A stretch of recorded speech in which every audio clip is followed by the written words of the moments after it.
Hello and welcome to Nerdarchy for Nerds by Nerds. I am Nerdarchist Ted, and tonight we are going to play some 5th edition Dungeons and Dragons.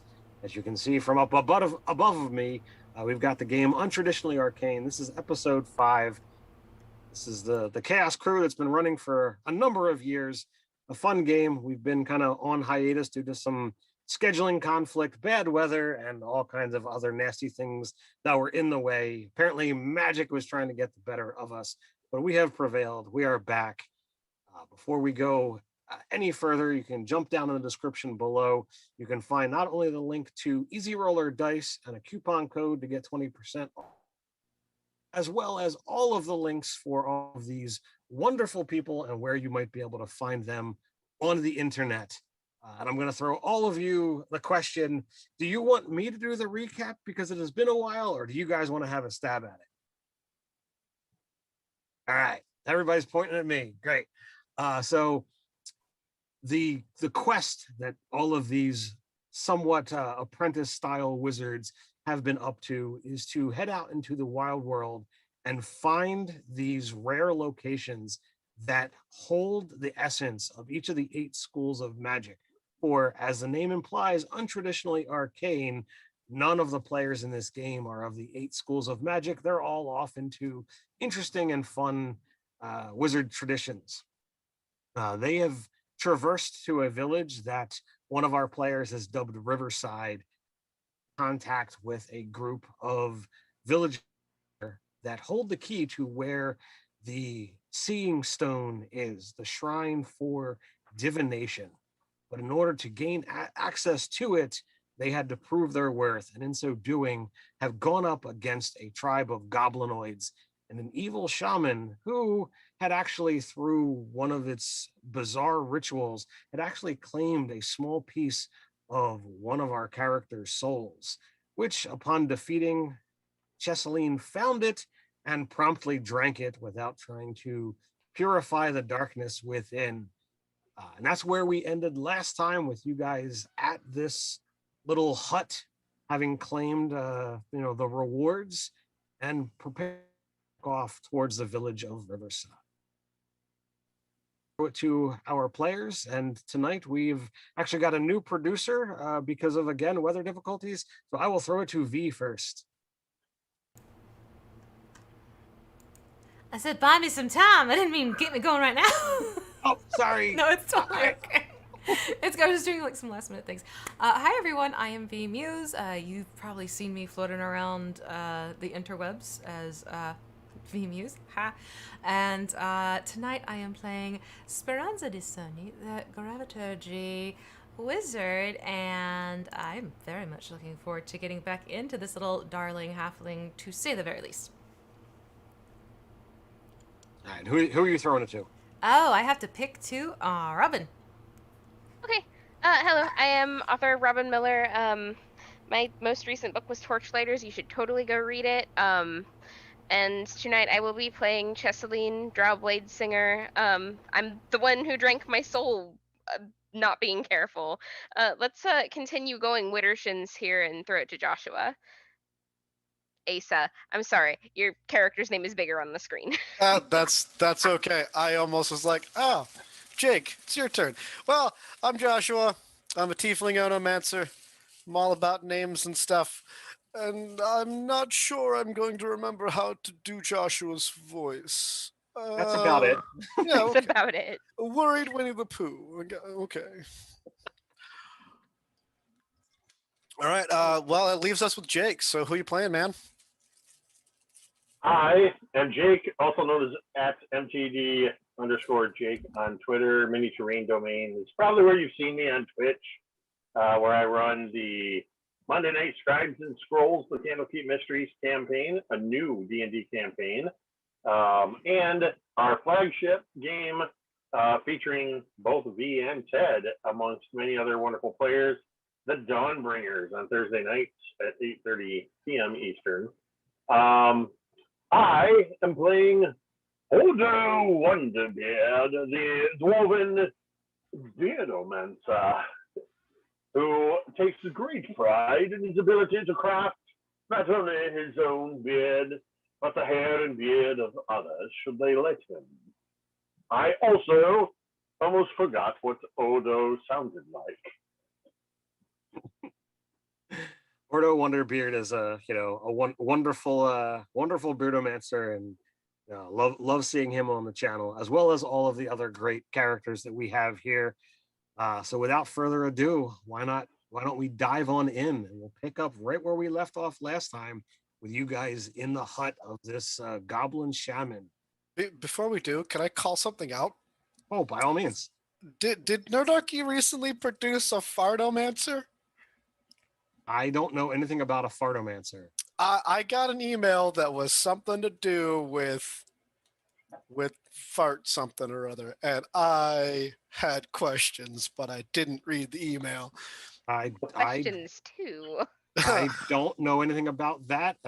If we were to have been part of that, it would have absolutely been an April kind of theme. This April, we were wrapping up our 3-year series related to beardomancy. Okay. So, yeah, that's a new one on me. So perhaps that's somebody else. I'm gonna go read that email and correct my knowledge, but I Sure. thought it was funny. All right. Oh, yeah. Sure. So again, without further ado, why don't we dive in and pick up where we left off? So you guys have the loot that was shared. You have all of the information that was previously there. Is there anything else you want to do within the hut? Are you heading back to Riverside? I'm good to go. I don't know about everybody else. Are you good to go, though? How are you feeling?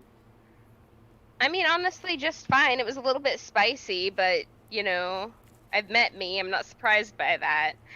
Yeah, I don't know. It's just, you know how sometimes when you have some homemade liquors of sorts and you kind of just go swinging and you're not prepared, and the next morning, like, that's a doozy of a hangover. I'm worried what the long-term effects might be is all. Well, I'll keep you guys posted if anything weird happens. Oh, okay.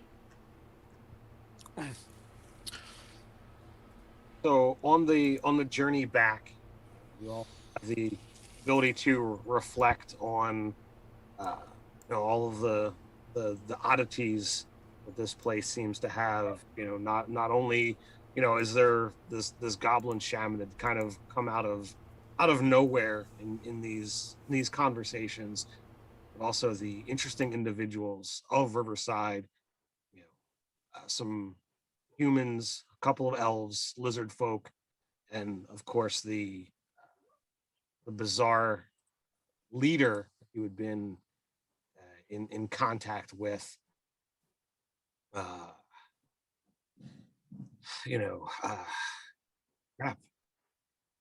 I had it right here. The leader of the tribe, this druidess Laressa, who appears to have, appears to be human, but has a variety, crud, I can't talk today, a variety of patches of scales across her face, and arms and whatnot. But as you return to town, the villagers are definitely intrigued to see the 5 of you return. The Loxodon being even more quiet behind you than usual, as Laressa kind of takes her stage. And who is carrying the shaman's staff? I think that was me, right? Didn't I take it to give to Avtalk? Yeah. All right. So since Avtalk's not here, I'm still carrying it. I found the stick. Avtalk is technically there with you guys. Yeah, but he's had a long day. He's like pretty much sleeping while he walks. So Well, wasn't I on like he put a chest on his back and I'm in that chest, so that because I have little legs and keeping up with all these big ones, it's taxing. So onward and forward, y'all. So as you kind of enter the town, just begin to gather. Laressa looks at you, Joshua, seeing you're carrying this shaman staff. most of the time, if not all the times that she has actually encountered it, has only been through the spectral form that you saw emerge over the dinner table. And she looks at the and although she tries to, she's clearly impressed at what you've managed to accomplish. Why wouldn't she be? We're very impressive people. It is done. Oh yeah, we've killed that shaman. It was no big deal at all. It is done. So were they routed or slain to the last? I don't actually remember. I think There were a handful of goblins that you had seen previous, and a couple of them you chased off.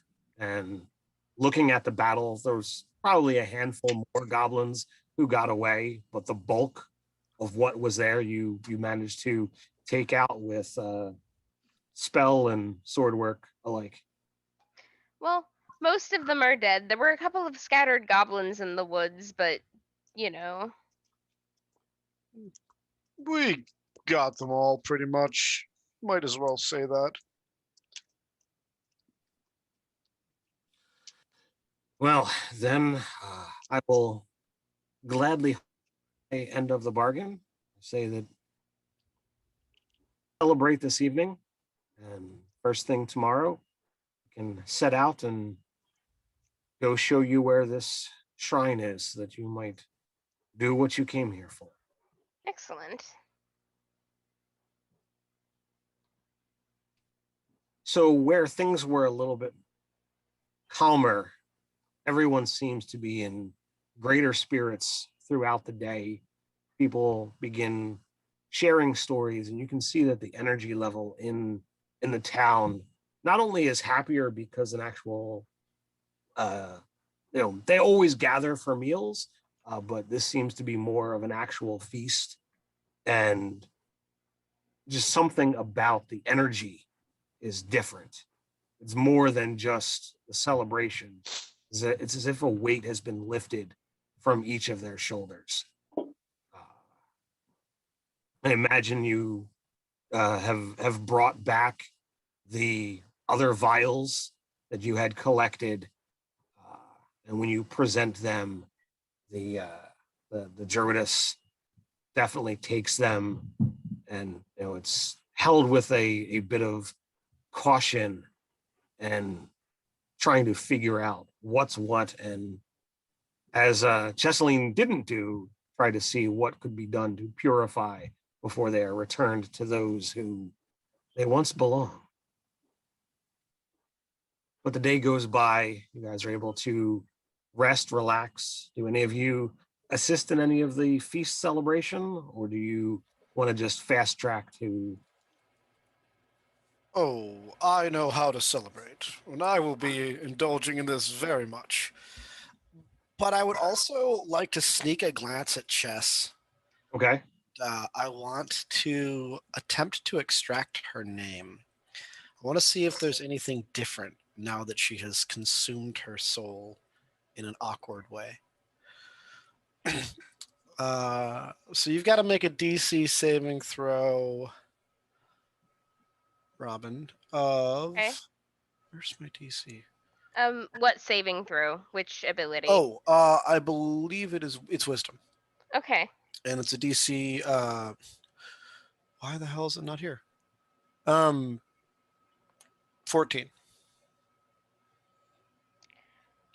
I have I guess a actually point of 15 'cause of the inspiration, stuff. and I made that save because I have a point of inspiration that I no longer have because I spent it not letting you know what my name is. I believe you would know that I did that to you.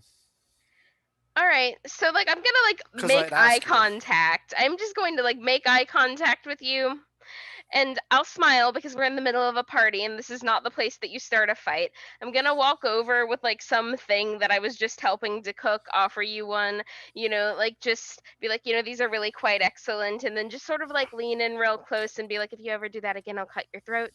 And then I pass you the tray and keep walking. Okay. At the moment where you make that threat, I need Joshua to make a wisdom saving throw. Ooh.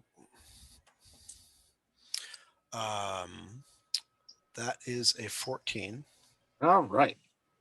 So Oh, you see Chess's eyes change color. What is Chess's normal eye color? Oh, I have this written down on my character sheet. I believe I went with purple. Yes, I did. So you've got the regular orb, and then the center is purple. Whereas with this, the entire orb goes black, and then just these whites, almost like a cat's eye, here in the middle. You are frightened of her. Okay. Do I have a specific action that I'm supposed to take in case of frightened, or do I just like stand staring wide-eyed as she walks away? So you would have the frightened condition. So for the moment, you are unable to approach Chess as she walks away. Okay. But you are the only one who took note, as everyone is kind of engaged in their revelry as you have this conversation. This change, overtakes her, and as she walks away, there's just a moment that you see that there is a larger spectral form that seems to be clinging to her. It's just the briefest of moments. You aren't certain whether it was at Chess is activated or something else that's going on, but you are definitely concerned, and you don't want to piss her off because you are. So I'm going to roleplay this condition up for the rest of this session. Sure. Does anyone else wish to do anything during either the lead up to the party or said party?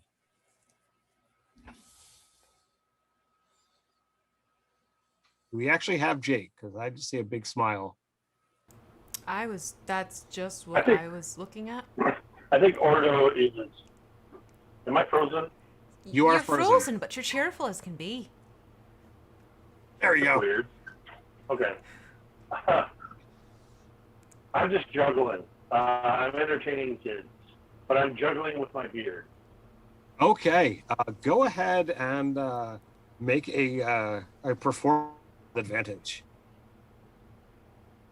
I'm going to assume you said performance with advantage. Correct, sir. It sounded like you said, go ahead and roll a performance advantage. Sorry. Roll a advantage. I am going to use that inspiration. I rolled the natural one.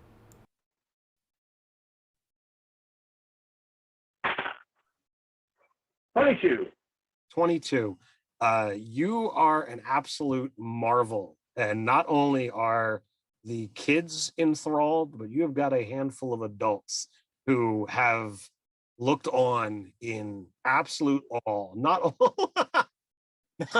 only are you able to juggle with gusto and vigor, but you were able to do so with either just your beard or adding in extra hands by using your actual hands and juggling even more, however you see fit to describe. But it is a spectacle. Yeah, I think it's just like that. There's plucking objects out of the air while the beard continues to pull more, putting them in sleight of hand, pulling things out, and just keeping people entertained, trying to keep the laughter going. And of course, I am completely enthralled with their being enthralled with me. So if there's anything else happening, I would not notice. Sure. And what about Speranza? I have to remember I'm muting on a different button right now. She would actually head over to Cheselin and kind of do like the tug from behind, like back of at the hip level. Yep. You sure you're doing all right? Yeah, I've never felt better. Here, pick me up a second, because this whole, like, hot thing. Oh, I just crouched down to eye level.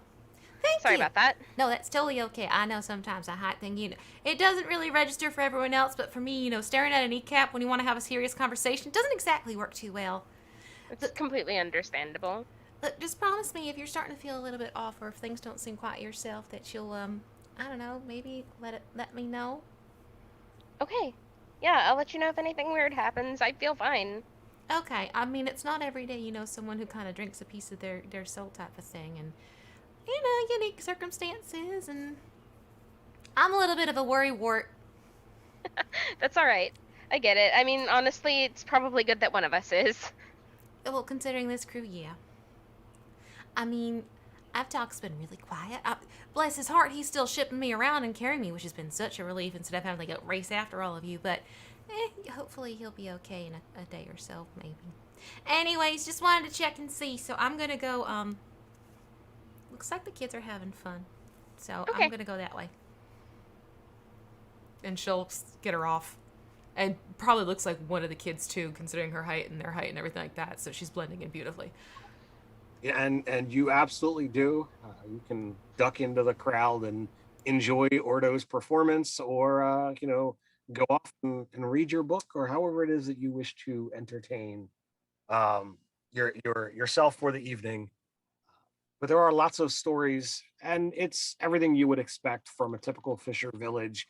At some point, the kids and some of the younger adults get into the bragging competitions about who's caught the biggest fish, or who's hunted the best dranther, or whatever the typical things that this particular group would do.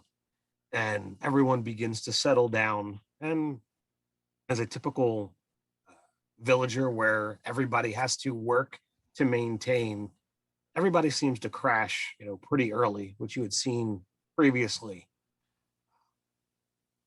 As each of you kind of find your own place for the evening, is there anything that anyone wishes to do? I would say through the party itself, Joshua's less enthralled in the entertainment than he has shown in the past, and more prone to sulking, sitting in a corner, nursing a drink. By the late hours of the night, he's probably pulling the Gandalf and sitting there smoking his pipe and whispering to himself.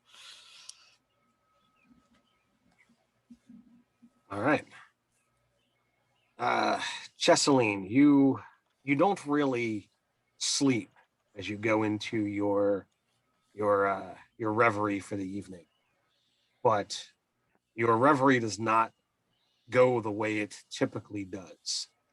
Normally, you go through your typical trance, whether you're on your knees or sitting cross-legged, and begin to go through the moments of your life.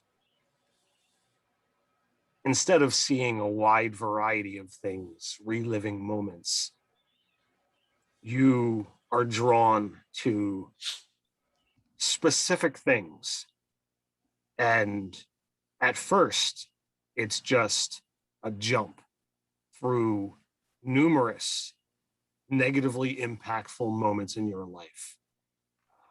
Very hurtful quarrels with your brother, fights with your parents.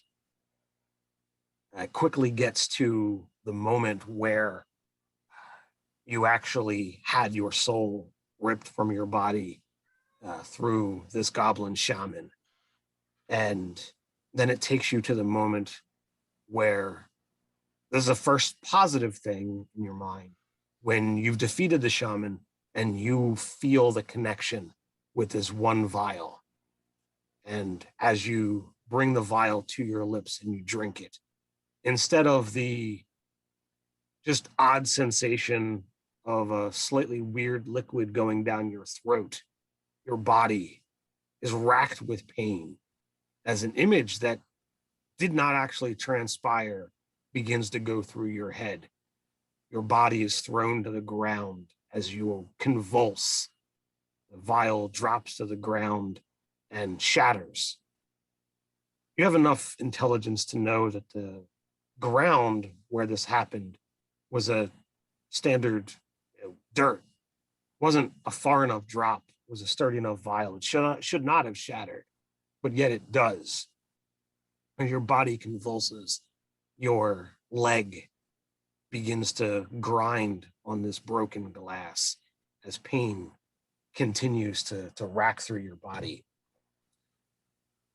Rising from your chest, you see the goblinoid creature that initially appeared in the hall that you were just recently at. Convulsions stop and you come to your... The goblin stands taller, much taller than he did in life, much more like he did when he appeared as a spectral form in the hall. As he looks at you eye to eye. You have taken of me, and now I am not gone. Yeah, so on the ground with glass shards in my leg, in like 50 different kinds of shades of pain, I'm going to like kind of like half spit and tell him what he can bugger himself with. It's not so easy as that. You have done I had willed. Now bound. You are now bound to me. Which means you're bound to me too. We'll see how you like that. Yes, well, there is different ways to seek immortality. All it took was one foolish enough to help it happen. Okay. I'll keep that in mind. So, how long do we play this game? Or do you wish to give up and allow me to take control? Oh.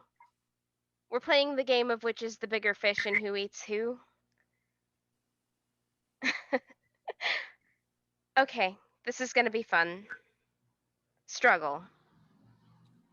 So be it. The game is afoot.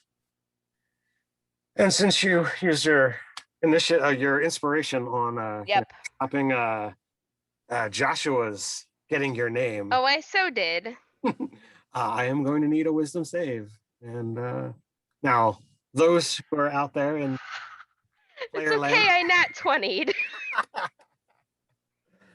so there's a moment as you stand up and this...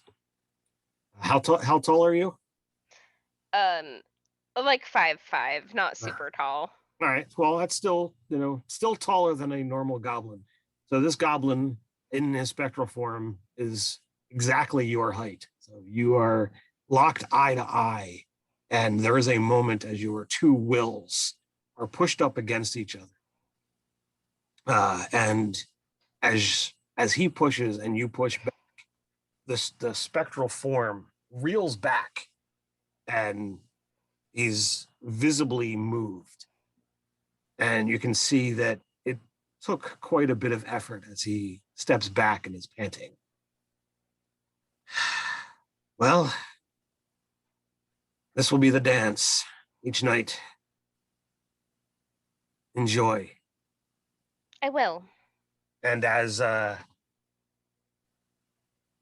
he almost fades away, all but a brief sensation, almost as if someone just kind of touches your arm, although it's not a familiar grasp, anything that you've felt before. It's not comforting. It's almost alien, but you feel it for just a moment. And then your eyes open and your trance is over. Okay, so the very first thing I'm gonna do is go find Speranza, because I did promise her I'd tell her if anything happened that was weird. Well, I imagine as a, halfling who does not trance, it's going to be several hours before she would normally awaken.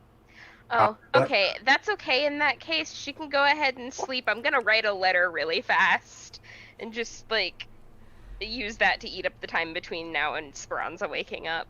sure. And that's already the letter that is already communicated? Yeah, except I would add things about the thing that just happened so we can Sure. like address that later. Sure. For those who are in the audience and have not, been a part of this game before, the adventuring party has basically a messenger bag or a letter bag that they can communicate with the other wizards who are back at a stronghold, hold up until these illustrious adventurers or apprentices are able to save the day. So Who's everyone, currently carrying the messaging bag? Chesaline yeah. has been carrying it. Because I've been using it every single day. So the rest of you, your sleep is restful and having full bellies and jovial evenings. Your dreams are fairly pleasant. I will say maybe Joshua has some issues with Chessaline's fright, but I will throw that to you as to whether or not that's something that you want to have happen or not. I imagine Joshua's had a very like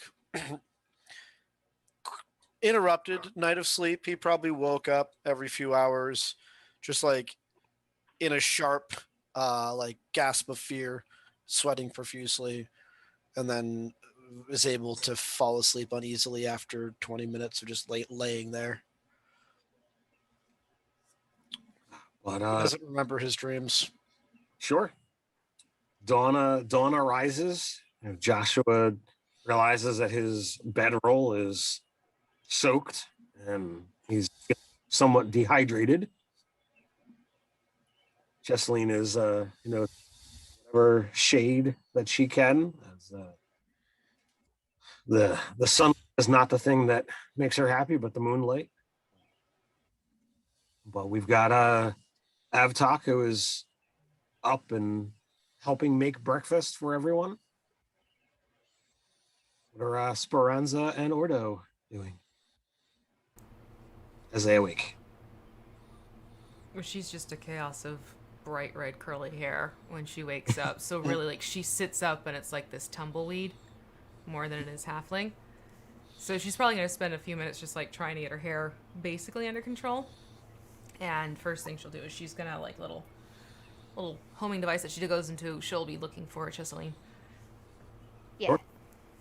Well, when you wake up, I'm like standing over you. I'm like kind of perched and just like eyes over your eyes. So when you open yours, it's just kind of like that. Like what are you doing moment. I mean, I know I'm a sight in the morning, but hi. Something weird happened. Okay. Just give me a second. Yes. Okay.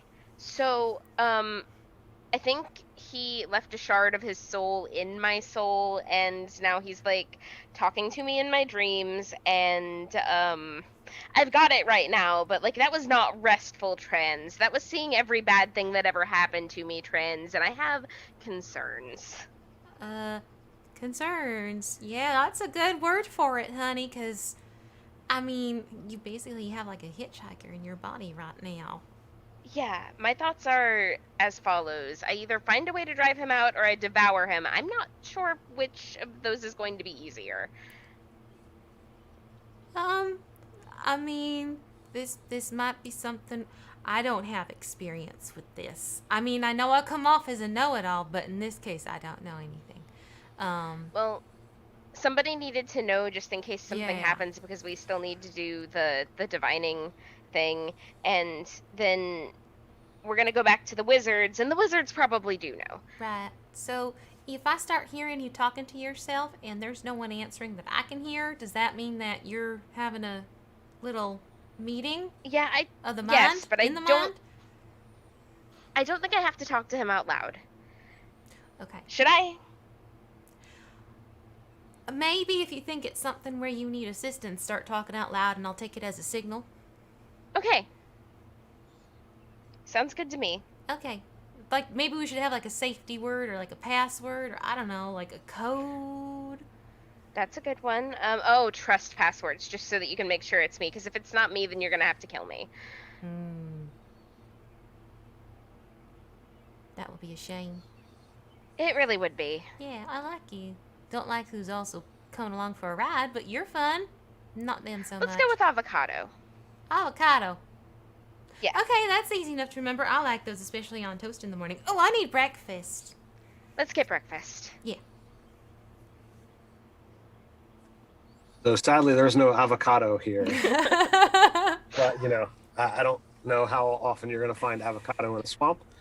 But who knows? Maybe Speranza, you know, hacked a handful to be on the safe I side. mean, I was in the garden and I was filling my pockets. So breakfast goes by. I imagine that there's, you know, moments when, you know, carefully as Chesseline comes in with Speranza, Joshua finds that moment to detour in an alternate direction. Yeah, he would already be eating breakfast when they arrive, and when they get there, he will promptly leaving his plate half finished. But the, you know, the next half hour to hour goes by as everyone kind of begins their day, and the lot of you meet Larissa. The trek into the jungle is somewhat long, but with my guidance and your skill, it is nothing more than time. There is a spot, and she looks around to basically even make sure that none of even the other villagers here are watching or listening in. And you just kind of see this pause, and she goes into like utter stillness, slightly eerie. There is a spot where the trail continues, and we step into the thicket. And if you approach exactly as I do, you will walk through a barrier that is not really there. But if you do not do it just so, it will be just as real as what it is perceived. And that is why those who seek to abuse its power are unable to find it. If you bring plenty of water, check through the jungle. It's not exactly easy. Like I said, it is just long. You guys load up with supplies, and you wound up walking for a handful of hours. And she sets a pretty decent pace. So I imagine Avtok is continuing to carry Speranza. So I will have a V roll for Avtok.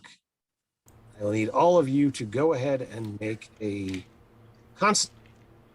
See how well you are actually keeping up with Larissa. Okay, What kind of check was that? A Constitution saving throw. I got a 3. Avtok got a 12. I also got plus. a 3. All right, so Avtok has. I got a 4 actually. Listen, I didn't sleep very well last night. I don't know about you guys. Avtok seems to not really be prepared, even including carrying Speranza. But Chesseline and Joshua are not doing all that well. What did Ordo get? 7. 7. Ordo too begins to slow. So as the morning pushes on, Larissa looks back, and the pack she has is half the size of what you guys all have. You notice there are times that her and Avtok stop and wait for the three of you to catch up. And then she traverses for a little while. and it stopped to let you guys catch up. As you take your lunch, the three of you are very winded, and you've managed to actually gain a level of exhaustion. The heat is bearing down, and this is brutal. But the rise and fall of the terrain, it's not easy. Beyond the elevation change, all of the deadfall and vines that are massive that have to be crawled under and avoided. Definitely having is it's taking its toll upon you. And she notices this. I will slow my pace, but it will take a little while longer to get. So she slows down, and you wind an afternoon stroll. So about mid-afternoon, she points, and to either side of what is clearly a path, it is dense jungle. Clearly no way through that is not going to be utterly blocked by vines and thorns and trees. And she turns and she angles her foot, a particular way. Right here is where you must step. And without any further explanation, she passes right on into nothing. She steps. You've seen a variety of magics used through your own, as well as what has happened during any of your training and any of your adventures. But this is through an illusion and is gone. I imagine you all follow. Oh, yes. Oh yeah. Yep. So as you step through, it's as if a bit of cold water is dribbled down your spine. And in the intense heat of the jungle that you have been managing, you can't help but shudder at this sensation. The sounds of the jungle are gone. The bird calls, everything that you had seen before is changed. Yourself in a clearing, a small pool fed by a lightly running stream, and a white marble disc sits upon a raised platform that seems to be grown out of the ground. It's somewhere between a tree trunk and a vine, because it looks like it's the base of a tree, but everything about it is green. A variety of sigils, some that you recognize, some that you don't, all carved into this beautifully white piece of stone that looks far more alien in this everything else natural area. Problem is, through the center of this stone, running about 80% of the way across, is a massive crack. And every so often, as a lot of you step in, you see sparks shoot out of the crack. And you see glimpses of what is clearly arcane energy and remnants of spells that you are familiar with or not familiar with, all happening within here, all bursting out of this crack.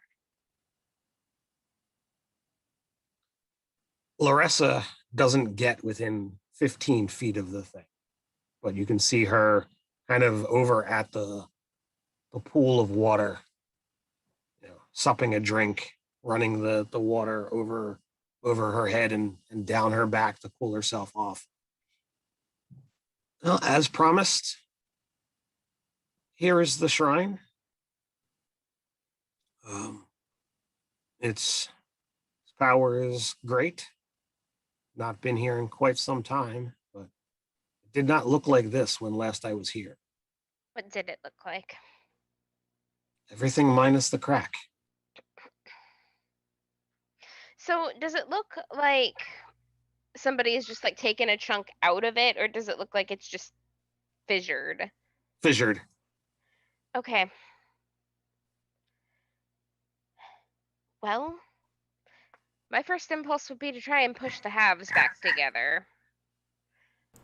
That seems like it would be pretty dangerous, though, so... I mean, considering it looks like a fountain of that, I don't think they're gonna fit. Okay. Sometimes it seems as though the simplest solution might be the best solution. Perhaps we could simply mend it. I mean, there is that option. I honestly like that. So we could have one of us on one side, one on the other, and then somebody cast mending in the middle. Mhm. Okay. Yes. Does anyone have mending prepared? Or no? Oh, I don't even know it. I do Oh, not know. I am, yes. yeah, Mending is a thing I do. that's not my thing. I tend to be more of the well, making sure y'all don't die because I can heal you type of thing. Which we appreciate a lot. I know, Far I'm quirky. be it from me to give any sense of scrutiny to any of your ideas, but are we sure this is a thing that's safe for us to touch? I No, mean, but I don't have any better ideas. what if we touch it with Mage Hand? See what happens to the Mage Hand. Perhaps observation and study is required before we take action. Figuring out what it is we are getting ourselves into before we blindly touch broken arcane objects. Okay. To try and investigate there, Joshua. That is exactly what I would like to do.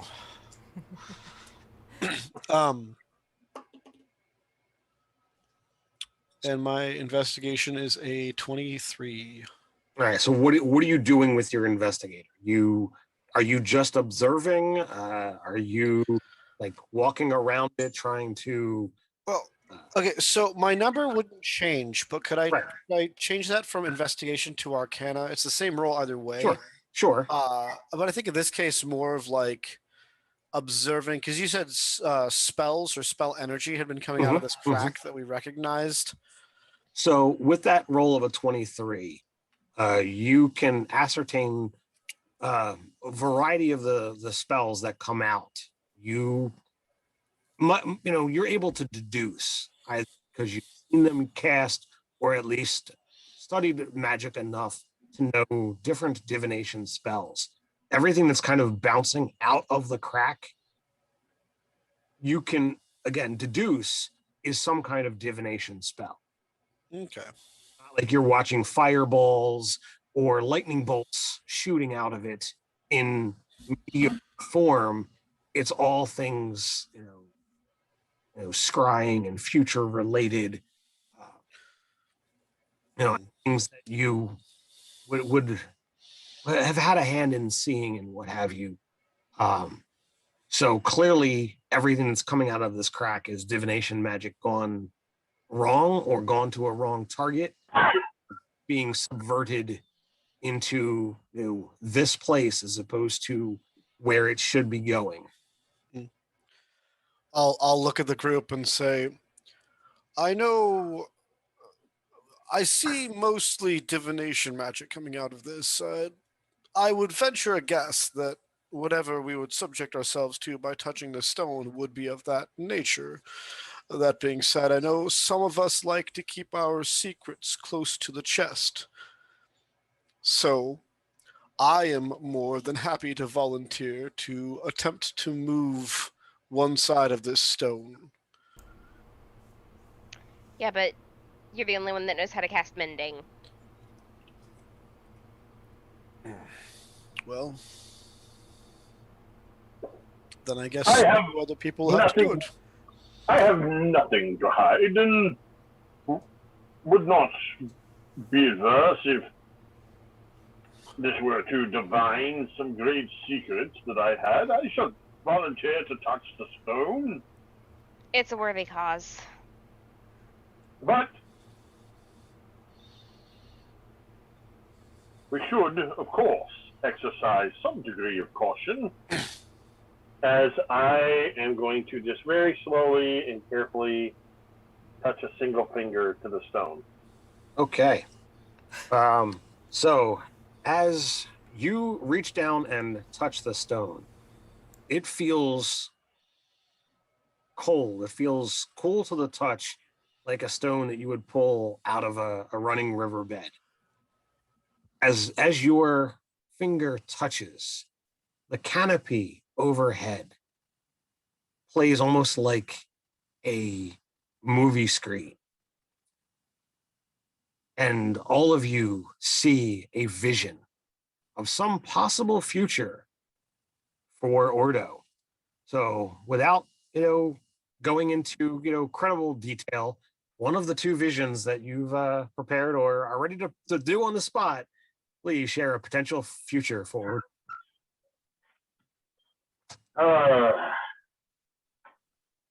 I think that what you see as a possible future being portrayed is, at first, seems very mundane. You see Ordo sitting in front of almost like a vanity mirror with a couple of those angled mirrors. So there's like 3-4 versions of Ordo reflected as he reaches inside his beard and pulls out a brush and carefully begins to brush his beard and his mustaches. And you see as he carefully reaches down from his valet and pulls on several of his rings. And then he unfurls a very ornate looking leather case.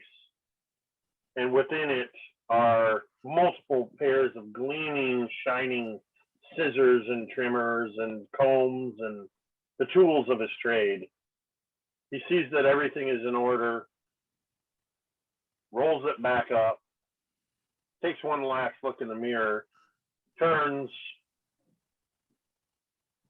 and walks towards a curtain. And you see this almost like camera shift from the other side of the curtain as the curtain is thrown wide by Ordo, and there's a thunderous applause as he steps forward into a public barbershop where in some large city somewhere where people are lined up, gathered in crowds to either get a haircut or a beard trim or a hairstyling from the great Ordo Underbeard, or to bear witness to this master of his craft as he goes to work trimming the hair of royalty, the noble elite, and anybody that has a few coins, because he does not discriminate. He is just pleased to finally be recognized as the greatest craftsman of his trade. Awesome. So this is what the rest of you all see. Ordo does not see this.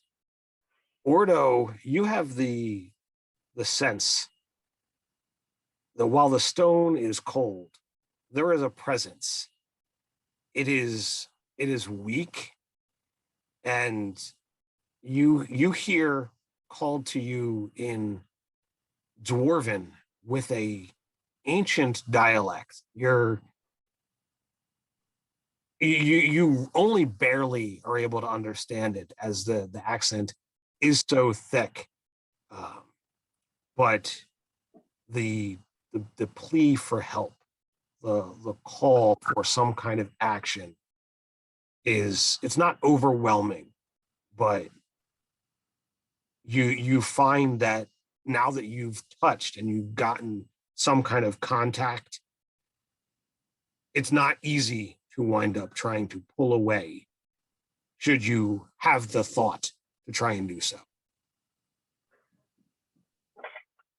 Getting this sensation and hearing this faint voice, I don't think Ordo would try to pull away. He would immediately begin thinking, and I think even going from just this touching of one finger, he suddenly got both hands on this and is rapidly trying to figure out what needs to be done. What ability does he have? What does he have at his disposal? How might he possibly help?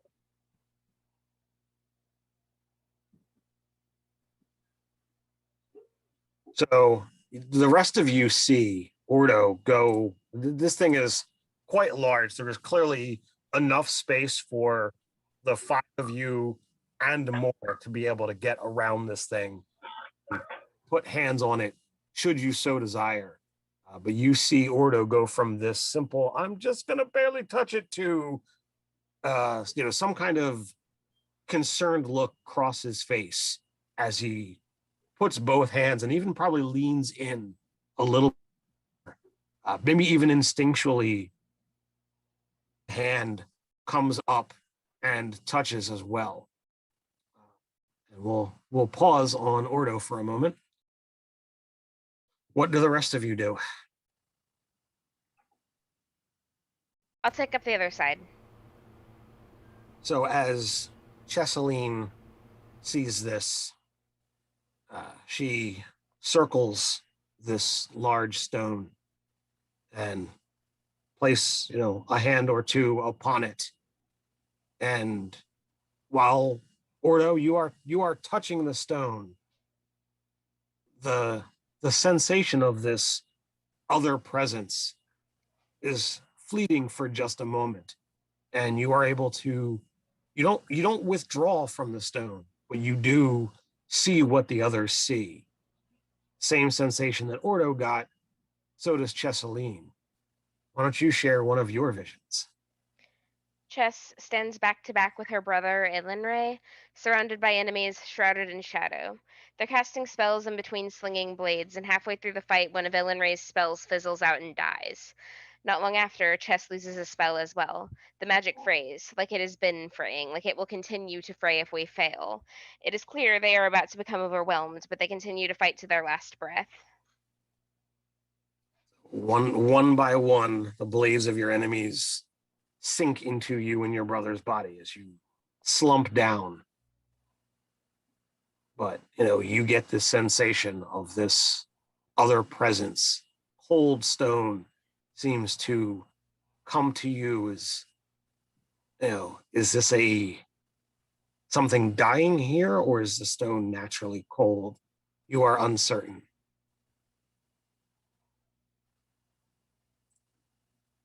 Avtok goes to the other side of the where the coming to, and he too places a hand on this stone, now making a triangle between the 3 of you. And again, this bizarre illusionary depiction appears before all of you. You see Avtok's body lying on the ground, unmoving. Floating above his body is a spectral form, much like the goblin that you've seen before. But as opposed to it being a goblin, this one appears to be Avtok.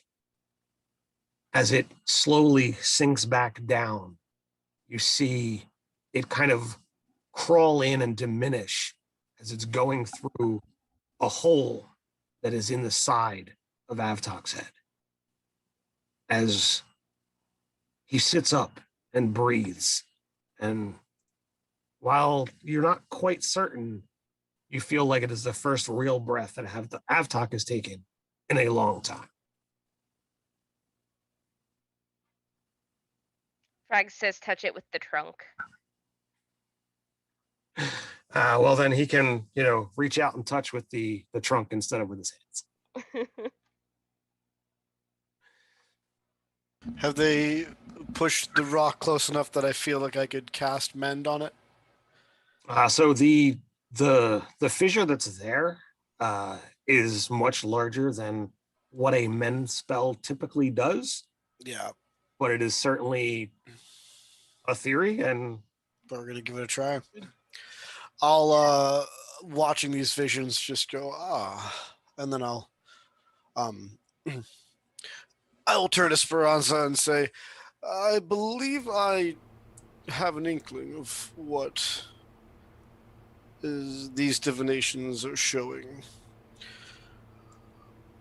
Whatever you see of me, I just hope you don't think lesser of me for it. And then I will step forward and put one hand on either side of the crack and attempt to cast Mend. Okay. So at the moment that you touch to cast the spell, everyone see, please share one of your visions.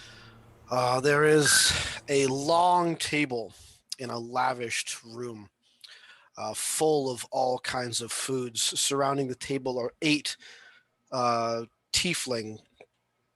2 older, obviously the father and mother of the team, or of the family, and then 6 others, 3 males, 3 females. All are plump, wealthy looking, jovial, laughing, and sharing in this meal. They all seem to have a mild resemblance to Joshua, though he is not among them. And as they are partying, essentially, the door opens, and as it does, they begin to fall asleep one by one. Joshua steps into the room and places a hand on the head of his father, who's thoroughly asleep, probably face first in the food. And as he does, golden letters begin to appear, swirling up Joshua's arms and then fading into his red skin as they do. The demonic visage of his father begins to fade away until he is just a sleeping human. And as that happens, there is a cracking sound, and Joshua winces with pain as he grows a foot taller, his legs bending and contorting, becoming hoof-like. He steps over to one of his siblings, does the same thing, the same gold lettering, and his horns begin to grow larger and more twisted. And as he does this, stepping up to each family member, removing from them whatever made them tiefling, his own devilish appearance grows that much stronger. And after all of them have been returned to human form, he steps towards the door that he came in through, takes one last look at his family, and smiles with yellow pointed teeth, and then closes the door and walks out of the room. Interesting. So the sensation as your mending spell is pushed into the stone does not respond. The power of the spell too limited, too finite to make any difference, even a minuscule, but a growing sensation of the connection between the 4 of you is here, as you all seem kind of locked in to this moment. Speranza, you see them all touching, unable to pull. Do you join in? She's actually sort of standing there wringing her hands and looking flustered and concerned at each of her traveling companions. And you'd hear her muttering about how, you know, like, I'm just too small and I know I can't, I'm not gonna be able to push. Oh, I haven't used this yet. Tom told me to, and I wasn't sure about it. Oh, I hope this goes okay. And so she'll actually, she's gonna, if she can, use adjust density on the stone. Okay. To try and reduce its density so it'll be something that'll be easier to push the two pieces together while Joshua mends. All right, so go ahead and give me an Arcana roll. Okay. And does that require you to touch the thing, or can you do it from a range? I can see it with range. Okay. I have 30 feet. So hold on. We're getting a good D20. Okay, that's going to be a 17. All right. So you think that this be helpful, but having watched the mending take place, you think that there's going to be multiple aspects to fixing something of this kind of caliber. You guys can all freely communicate. You're not like locked into anything. You feel compelled at the moment to not let go. You do have the sensation that there is some kind of presence that is within the stone. Speranza, Yeah. you're not too small. This isn't something you're doing with your musculature. Are you sure? I'm positive. Okay. You have never been too small. Have you seen me? I'm standing right in front of you. Yeah, I've also talked to you. Get over here. She'll probably like grab Cheselin's hand and I'm trusting you on this one. Mm-hmm. If not, I can make you fly in the air and, like, you know, not be able to walk on the ground for a little bit. forewarning, and she'll put her hand on the stone as she's saying that. So, as almost, you know, without thinking, the group of you shift to make room for Speranza. You were in a square pattern, but you adjust ever so slightly. And, you know, now whether you call it a star or a pentagon, you know, you're evenly spaced around this stone as Speranza reaches up and touches the stone ground, almost shifting a little bit to make it easier for you. Speranza, why don't you go ahead and share, you know, a story, possible future. So everyone would sort of see Speranza floating around in her little disc that she'll use every so often just to get around more easily for the upper shelves and everything. And it almost looks like an apothecary and library were blended together.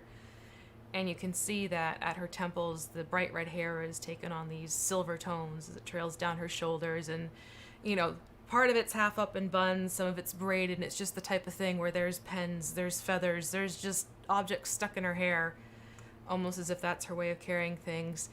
And you can see sitting off near the fireplace an aged tabaxi who's sort of sitting and smoking his pipe and just sort of watching her, and they're carrying on a very soft tone conversation. And if for those who remember, it would be her her instructor Katonk, who is sitting in the chair. And you can hear outside the laughter of younger children running around, and every so often Speranza will open up the window further. Now, I told you not to use that trick on... That's not... No. You saved that for class. And then she'll close the door again, and you realize that she's getting things ready and that she and Katonk have basically started a school in her home area to teach other halfling children like herself the ways of the wizard. Very cool. So now that all of you are connected, and you feel beyond the presence, you feel a connection with each of you that is a little bit stronger. For the moment, you have a telepathic bond. Time seems to be slowing down as you can actually hear your heartbeat. The pulse of this particular thing, creature, you aren't quite sure. While it is stone, and stone is not something that one considers alive, whatever this is, you all have the sensation that this stone is. It is more than just a thing. This is something greater. There's a reason why this entity, this stone, this representation is the pinnacle of divination magic. And it is in pain. You aren't certain who has damaged it, for what reason it is damaged, but without needing a check, you can feel the wound in this stone. It's not something that a lot of you feel like, your insides are falling out, but you do feel that something has damaged this thing and it wishes to be set right. So if you work together, you can go ahead and make an investigation check with advantage. And we lost an Ordo.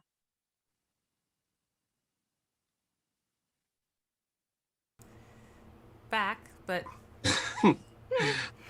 So I don't know if somebody wants to be the front runner for. I've got +4 to that. Does anybody else have higher? what was the roll again? Investigation? I have a I 6. have 4 as well. All right, Speranza's got this. There you go. With advantage, you said? Yes, you guys are working together. Okay, then that is going to be an 18. An 18. So you understand, and it takes the lot of you working together, that you are attempting to write something that was done with by magic.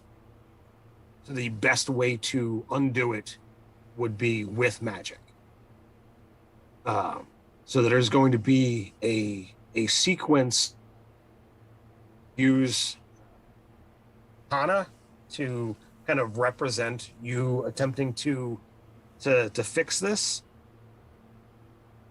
And the difficulty is something that none of you have ever attempted before, but where your mind is unable to approach, you're able to supplement this by putting magic into the stone to attempt to correct. So you definitely had a good lead with using your change of density. One of you, which we have as Josh, would be able to use mend as the guidance of what the object of this correction is, while the rest of you would actually be able to expend spell energy into improving the roll. So with Joshua being the guidance, you are going to use Arcana, and the other people will assist as they so desire or not to expend spell energy to improve your roll. Okay. Well, is anyone going to assist to improve my roll? The You first got roll? it. Yep. All right. Absolutely. My first roll is a 16.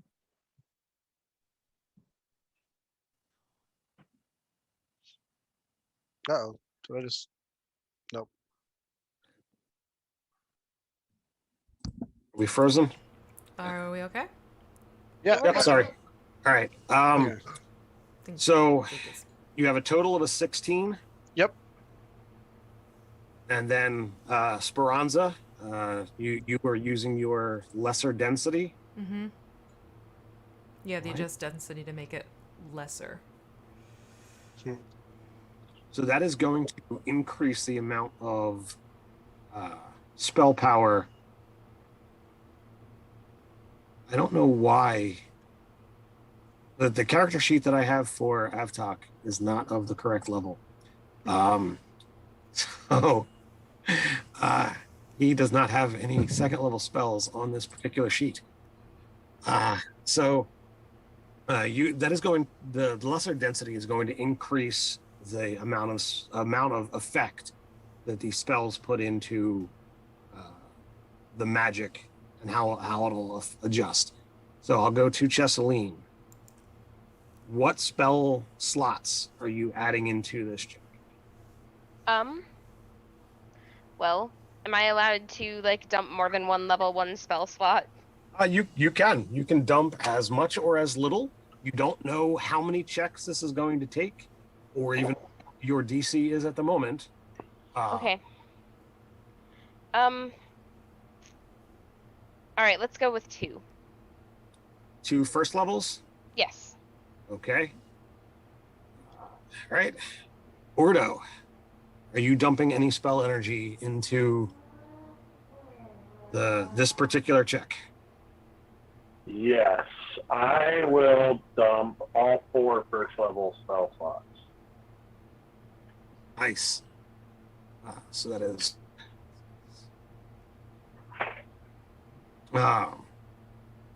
Avtok is going to dump a second level into. Oh, we got a apparently incoming message. Yeah. New character sheet for Avtok. Look at that. So Avtok puts in a second level spell slot, and you wind up seeing as the 5 of you direct all of this magical energy. The mending spell winds up racing across, and almost like it's a living entity of itself for just a moment, absorbs the spell energy released by Avtok, Ordo, and Chessaline. And as it crawls kind of up the crack, absorbing, it sees the direction pushed by Speranza, and you watch miraculously as several inches of this long crack just kind of fuse back together. The whole stone shifts ever so slightly in your grasp, and a third of this particular crack has been set right. You find the pain of what has happened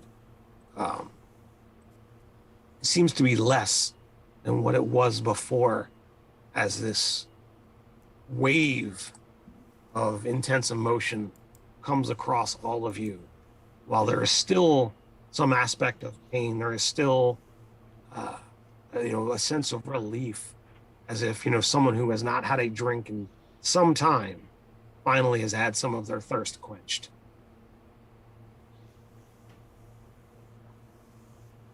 It's working. So, do you attempt again? I mean, I'm fine, like, trying to, Yes, more of the weave. We I'm must doing it. pour more in. I'm keeping on mending. Yep. That is a 23. Well, Speranza, how long does your ability last? That is what I am looking at. It's an action. Okay. So it's So But do does it- again. okay, so it's something you can do over and over. Okay. Yep. So I will again go to Chessaline. I'm gonna go with 2 level 2 spell slots this time. Okay. Dang. Ordo. Yeah, it goes for I one will weapon also do 2 level 2 spell slots. Sensing the direction, Avtok does as well, and you can see that there's definitely some effort, and in expending the slots, you watch the 5 of you as all of this energy pours in, and like a rippling wave, as opposed to the stone pushing in. This time, it almost seems as if new stone is grown in the place of where this crack was, as it completely mends, as the whole thing rights itself, and the sensation of this presence, once damaged, now completely healed. This, immense relief washes all over you. You're unable to pull yourself away. And I'm going to do it this way. Again, you begin to see, charging just before the crack mends, images, a possible future rush out.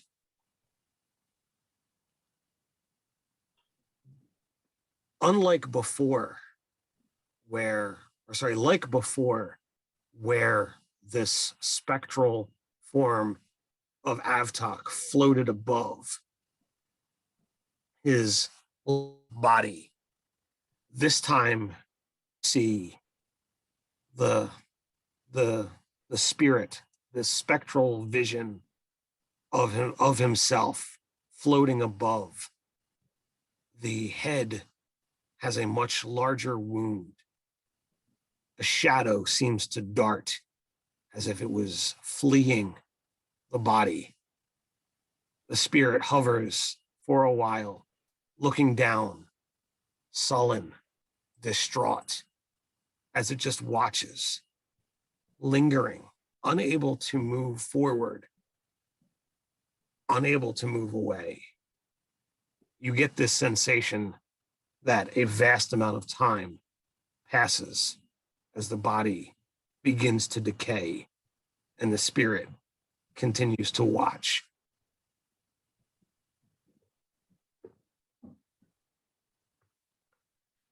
Joshua, why don't you go ahead and read us your other possible future? All right. Well,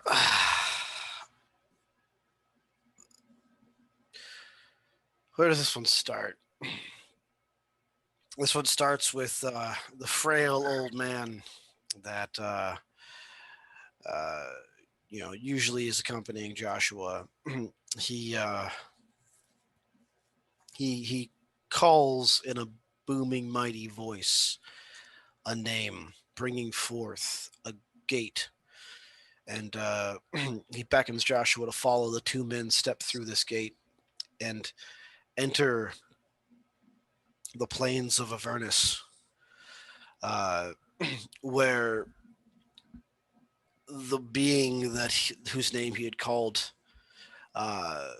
comes before him, and Joshua's mentor tears away at his clothes and his flesh, and his whole appearance just melts away until he is nothing more than an imp, no more than about 2 feet tall, hovering above the ground. And the name he called is wrapped around the collar of the Lord of Avernus, and he demands that the Lord kneel. And the Lord does so. And he says in a high-pitched voice, "Now you see, I am the Lord of Avernus, for I have found your name, and that gives me power here. And you, Joshua, have done well, and you will have your reward as well." And then he says another name, and a chain of letters wraps around Joshua's neck too, and says, "And you shall serve as my first lieutenant. Come now, we have lots of work to do." And the imp with Joshua slumped over, his shoulders slumped, looking just dejected. They set off into the fields of Avernus to rule their new domain of hell together. As this vision fades, we see another from Chessaline. A lone figure fights her way through a cadre of helmed guards. She is encased in bone-like armor, a young dragon's skull fitted over top her own head.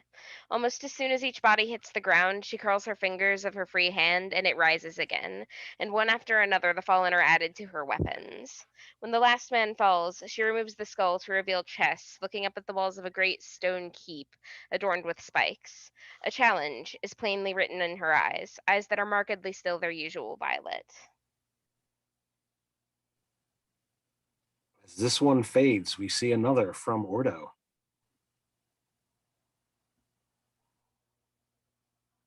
We see Ordo from behind with a hood pulled up, sitting in front of a vanity that has no mirrors, shards of broken mirror lying around.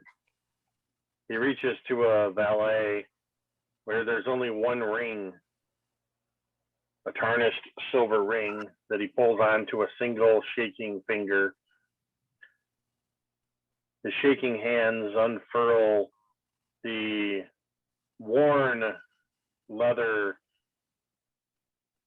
pouch of tools. Inside are tarnished and rusting scissors and combs. Some of the tools are missing. He closes it back up and he turns, and we see from behind still as he walks to a curtain and pushes it aside. And as the camera pans around, we see Ordo walking into an encampment out of a tent into an encampment of goblins and bugbears. He is shaven bald, and his beard only remains in patches. It looks as though it has been roughly shaved or ripped from his face.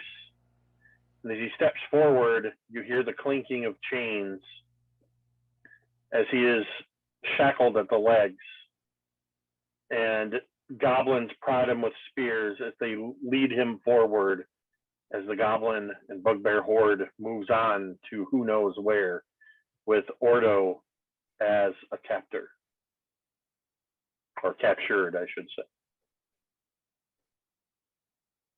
Tense. And we see a final vision from Speranza. So it would actually be the same room, but there are some stark differences.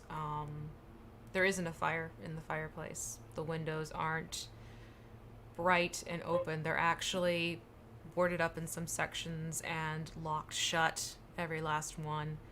The door has been barred twice over. And every so often as she's moving about this room, she's reaching up for objects that are floating where they shouldn't be and placing them back down. She's picking things up that have suddenly grown much heavier than they should. A piece of fabric is so heavy on the ground it looks almost stone-like. And off near the fireplace, instead of in a chair, there is this bed where you see the same figure of Katonk, and he's stretched out and he has a coverlet over him, and he's sitting there picking at his nails and muttering almost nonsensical phrases about how it's gone, couldn't fix, they tried, they failed. And she has these dark circles under her bright eyes, which are no longer bright like they used to be, and her hair is just two severe braids that have completely tamed her once wild curly red hair. And you can tell that in this case she's probably a little bit younger than the first vision. And as Katonk is lost in his fits of dementia, she has basically become his caretaker, trying to control his uncontrollable magic. So as this vision fades, all of you having seen each of these visions in their entirety. The first ones, only those who were not within were able to see. So take heed of who saw what. But this presence, this sensation, this thing that is a stone, but is that much more, makes connection with all of you through this telepathic bond that seems to connect you all. And it's so much more than a living entity, but in some ways so much less. While you have a sensation of pain relieved, it does not seem to exhibit any kind of personality, as it communicates only through concepts. Each of you might interpret differently. You might be hearing words where others might be getting sensations where others might actually be seeing stories unfold. But you were told back within the council chambers that a momentary chance with the shrine corrected, that it would offer up potential power. There are choices that would be made, but the offer of power stands now within this shrine. Do any of you seek to accept any of it in?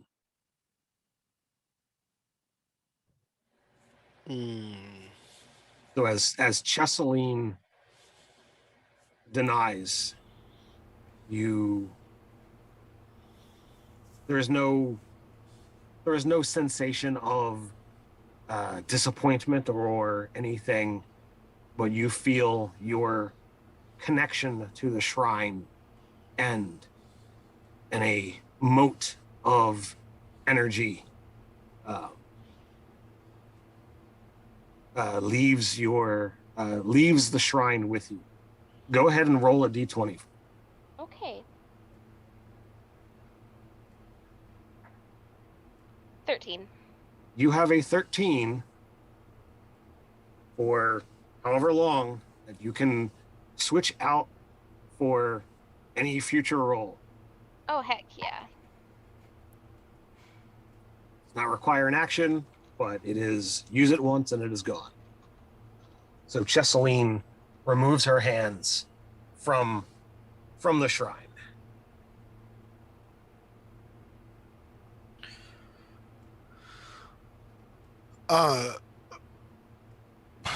Did we see our own visions? Because you had said originally we didn't see the first visions, right? The first vision, you did not see your own. The second vision, everyone saw everyone's. Okay. Yeah, I'm gonna let go of the stone and not take the power myself. Okay, roll a d20. Okay. I got an 18. You have an 18 to save as well. Okay. Ordo, Speranza. I'm not taking this power. All right, Ordo refuses. As you pull away, a moat clings to you. Go ahead and roll a d20. 10. You have a 10. You can replace. Speranza. Speranza would immediately pull her hands away, especially after seeing her second vision, and even turn herself towards Chesseline and almost like hug her leg, and just she's sort of trembling from what she saw, and just she's like, I don't know, no, this is not, no. So I will pick her up and like return the hug, and I'm gonna be like, it's gonna be okay. we're not going to fail. We can't. All right, so go ahead and roll a d20. Okay. That's going to be a 12. You have a 12 to save. Okay. A couple of you are slightly above average there. Joshua's got it, got the good one. Yeah. As the four of you pull away, you see Avtok still connected. His Frags says that he will if nobody else does. yeah, I've actually got it open over here. Okay.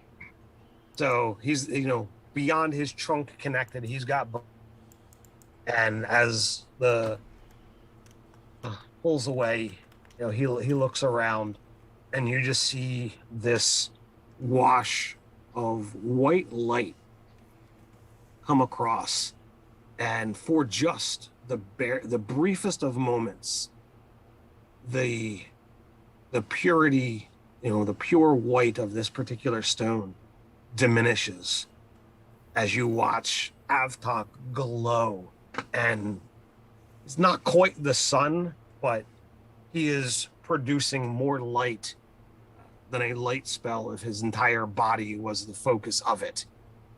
And it's just for a moment before hands pull away and the beads.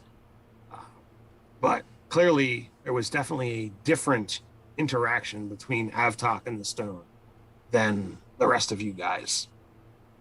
But the stone is whole, and you have all had a sensation of possible futures, whatever they may hold, and 1/8 of your task is complete. Larissa looks on with sheer amazement at what the 5 of you have done.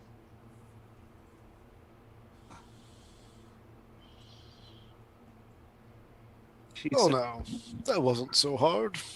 Are you coming back with me, or are you heading on from here? I have a rune of return that we can use to get back to the wizard sanctum. I think we need to check in with them. I think that's a good idea. Yes. Well, then I will be heading off. I'm not exactly sure what has transpired here. I wish you luck in whatever else that you will be doing, but I doubt our paths will ever cross again. This place is fairly potent with magic. I would recommend, if you are going to be doing some kind of teleportation, I would not recommend doing it here. That's a good idea. And she shows you where to step through to return to the path.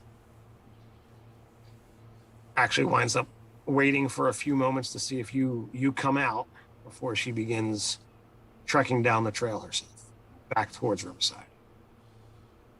Oh, wait. Before you go, just so you have an easier journey. And Speranza will lean out and sort of motion to Cheselin to bring her over. And she'll put a hand on her cheek and just kind of look at her in the eyes and I'm glad we met. I'm glad we could help. Thank you. I am